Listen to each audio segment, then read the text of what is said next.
आज की क्लास में आप सभी लोग का बहुत बहुत स्वागत है। आज जो हम टॉपिक कवर करने वाले हैं वो टॉपिक हमारा है बेबी पैंटी, जिसके बारे में आज जानेंगे हम कि इसकी जब हमको ड्राफ्टिंग करनी होती है तो हम किस प्रकार से करते हैं।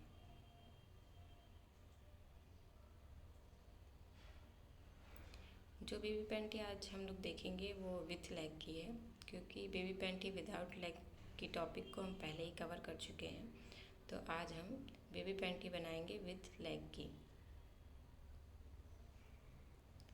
किसी भी ड्राफ्टिंग को बनाने से पहले जो सबसे इम्पोर्टेंट चीज़ होती है हमारी मेज़रमेंट होती है। विभिन्न साइज़ों के बॉडियों के लिए मेज़रमेंट जो होती है वो सबकी अलग अलग होती है। हमारा जो मेज़रमेंट होता है वो अलग होता रहता है, चेंज होता रहता है, क्योंकि कोई पतला होता है, कोई बच्चा मोटा होता है। तो मेज़रमेंट जो होती है वो हमारी हमेशा बदलती रहती है, लेकिन जो हमारा डिस्क्रिप्शन है वो हमारा किसी भी नाप के लिए बदलता नहीं है। इसीलिए हमारी ड्राफ्टिंग ज़रूरी होती है। जब हम एक बार ड्राफ्टिंग बनाना सीख लेते हैं, डिस्क्रिप्शन को समझना सीख लेते हैं, तो फिर हम किसी भी नाप का जो भी हमारी बॉडी मेज़रमेंट है उसके अकॉर्डिंग हम उसकी ड्राफ्टिंग, पैटर्न कटिंग और कपड़े की कटिंग और स्टिचिंग कर लेते हैं। तो आइए हम आगे बढ़ते हैं डिस्क्रिप्शन की तरफ। देखिए, मेज़रमेंट यहाँ जो हम ले रहे हैं उसमें जो हमारी लेंथ रखनी है बेबी पैंटी की वो 8 इंच है, और हिप जो हम रख रहे हैं वो 18 इंच है। आप अपने मेज़रमेंट के अकॉर्डिंग या जिस भी बच्चे के लिए आप ये बनाने जा रहे हैं, जिस बच्चे की पैंटी के लिए आप ये ड्राफ्टिंग करेंगे, उसके बॉडी मेज़रमेंट के अकॉर्डिंग आप यहाँ पे अपना मेज़रमेंट चेंज कर सकते हैं, आप अपना मेज़रमेंट रख सकते हैं। देखिए, डिस्क्रिप्शन जो होता है वो सभी नापों के लिए एक ही होता है, इसलिए डिस्क्रिप्शन ड्राफ्टिंग में बहुत इंपॉर्टेंट होता है और उसको समझना भी इम्पॉर्टेंट होता है, क्योंकि हम एक बार डिस्क्रिप्शन जब समझ लेते हैं तो चाहे आपकी साइज़ कोई भी हो, हम आराम से सही ड्राफ्टिंग बनाते हैं और सही जो हमारा कपड़ा सिल के तैयार होता है वो बिल्कुल एक्यूरेट साइज़ का तैयार होता है। यहाँ पे जो हमारी पहली लाइन है वो है 1 से 2 बराबर फुल लेंथ। यहाँ पे फुल लेंथ वो लेनी है जो आपके नाप में है, मेज़रमेंट में है। यहाँ जो हम मेज़रमेंट लिए हैं उसमें हमारी जो लेंथ है वो 8 इंच है, इसलिए यहाँ मेरा 1 से 2 जो होगा 8 इंच होगा। आप अगर मेज़रमेंट दूसरा लिए हैं तो आप जो भी आपके मेज़रमेंट में लेंथ है वो लेंथ यहाँ पे हो जाएगी। उसके बाद है 1 से 3 जो कि बराबर है 1/3 ऑफ हिप, मतलब जो भी आपका हिप होगा मेज़रमेंट में उसका आपको तीसरा भाग यहाँ लेना है, यानी 3 से हम उस हिप को डिवाइड कर देंगे और जो आएगा वही हमारी 1 से 3 की दूरी होगी।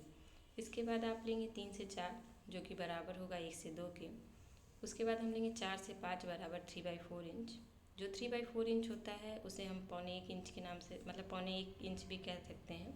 ये 1 इंच से 1/4 इंच कम होता है। 4 से 6 हम लेंगे हाफ इंच। 5 से 6 हम जैसे आगे ड्राफ्टिंग बनाएंगे, जो फिगर ड्रॉ करेंगे उसके अकॉर्डिंग आपको शेप देना होगा। इसके बाद आप लिखें 3 से 7, जो 3 से 7 की जो दूरी होगी वो हाफ इंच होगी। उसके बाद 5 से 7 जो दूरी होगी उसको हम एक सीधी रेखा द्वारा मिला देंगे। इसके बाद आप लोग लिखे हैं 7 से 8 बराबर हाफ इंच, और उसके बाद लास्ट में 1 से 8 यानी 1 से 8 के बीच जो शेप देना है वो आप जो आगे अभी हम लोग ड्राफ्टिंग करेंगे उसके अकॉर्डिंग आप उसको शेप दे के मिला देंगे। चलिए हम ड्राफ्टिंग करना शुरू करते हैं। आई होप आप लोग डिस्क्रिप्शन लिख चुके होंगे। देखिए, डिस्क्रिप्शन लिखना बहुत ज़रूरी है और उसको समझना भी ज़रूरी है। आप एक डिस्क्रिप्शन समझ जाते हैं जब, तो आप किसी भी नाप का ड्राफ्टिंग बना सकते हैं। डिस्क्रिप्शन में आप लोग पहली लाइन जो लिखे हैं वो लिखें 1 से 2 बराबर फुल लेंथ। देखिए, आप यहाँ पे वही लेंथ लेंगे 1 से बीच की दूरी में जो आपके मेज़रमेंट के अकॉर्डिंग है। तो यहाँ पे मेरा मेज़रमेंट जो है वो 8 इंच है, यानी कि जो हम पॉइंट 1 और पॉइंट 2 के बीच की जो दूरी हम रखेंगे वो कपड़े की लंबाई जो हम रखेंगे वो हमारी 8 इंच होगी। तो 1 से 2 8 इंच लेके आप एक सीधी रेखा द्वारा उसको मिला देंगे।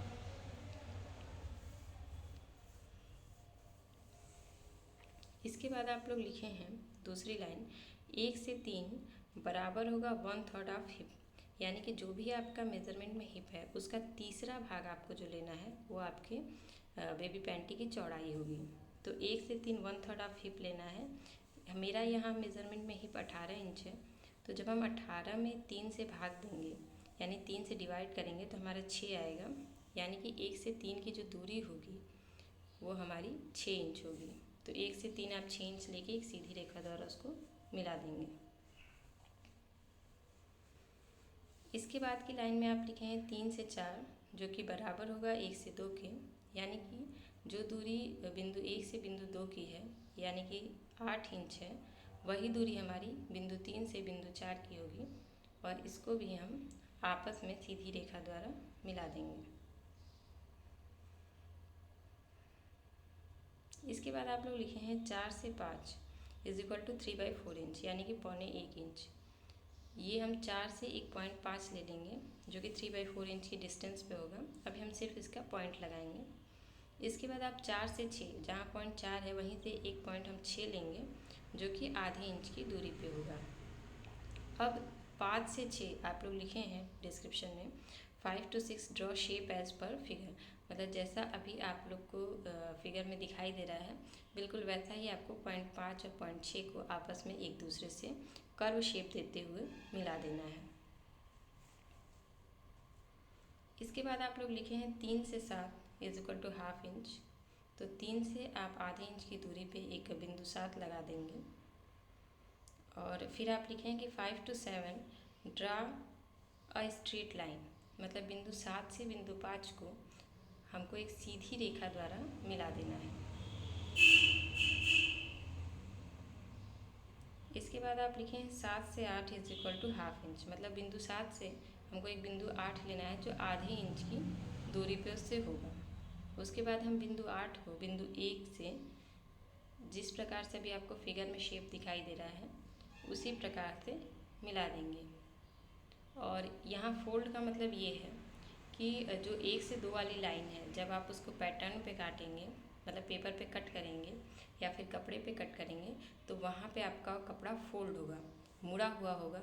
यानी कि ये जो 1 से 2 वाली लाइन है, यहाँ पे कपड़ा आपका डबल तह में होगा, 2 तह में होगा, जो कि कटा हुआ नहीं होगा। यहाँ पे सिलाई नहीं होगी, ये डबल तह में होगा। और जिधर आपकी लाइन 3 से 4 है, इधर आपका कपड़ा कट होगा, और ये हमेशा डबल फोल्ड में बनेगा। इसके बाद हम इसकी बात करते हैं एस्टिमेशन की। एस्टिमेशन हम पहले भी आप लोग बता चुके हैं। एस्टिमेशन वो होता है जब हम किसी भी फैब्रिक को ड्राफ्टिंग बनाने के बाद जब उसका पेपर पे पैटर्न काट लेते हैं, फिर हमको एक एस्टिमेशन की ज़रूरत होती है, एक अनुमान की ज़रूरत होती है कि कितने कपड़े को हम रखें, कितनी कपड़े की लंबाई हो और कितनी कपड़े की चौड़ाई हो, जिससे कि हमारा जो पैटर्न है वो आराम से उस कपड़े से कट जाए। तो उसका अनुमान हम एस्टिमेशन के द्वारा लगाते हैं। तो यहाँ पे जो हमको कपड़ा लेना है वो हमारी जो लंबाई होगी कपड़े की वो 10 इंच होनी चाहिए इस नाप के लिए। देखिए नाप के अकॉर्डिंग जो एस्टिमेशन है वो चेंज होता रहता है। फॉर्मूला आप लोग को दिख रहा होगा, length plus stitching plus turning. तो अगर आपका मेज़रमेंट चेंज होता है, आप दूसरा मेज़रमेंट रखते हैं, तो आप वैसे ही अपना मेज़रमेंट जो है नीचे दिए गए नंबर्स को अपने मेज़रमेंट के नंबर से चेंज कर देंगे, तो आपका एस्टिमेशन लेंथ ऑफ फैब्रिक और विड्थ ऑफ फैब्रिक आ जाएगा।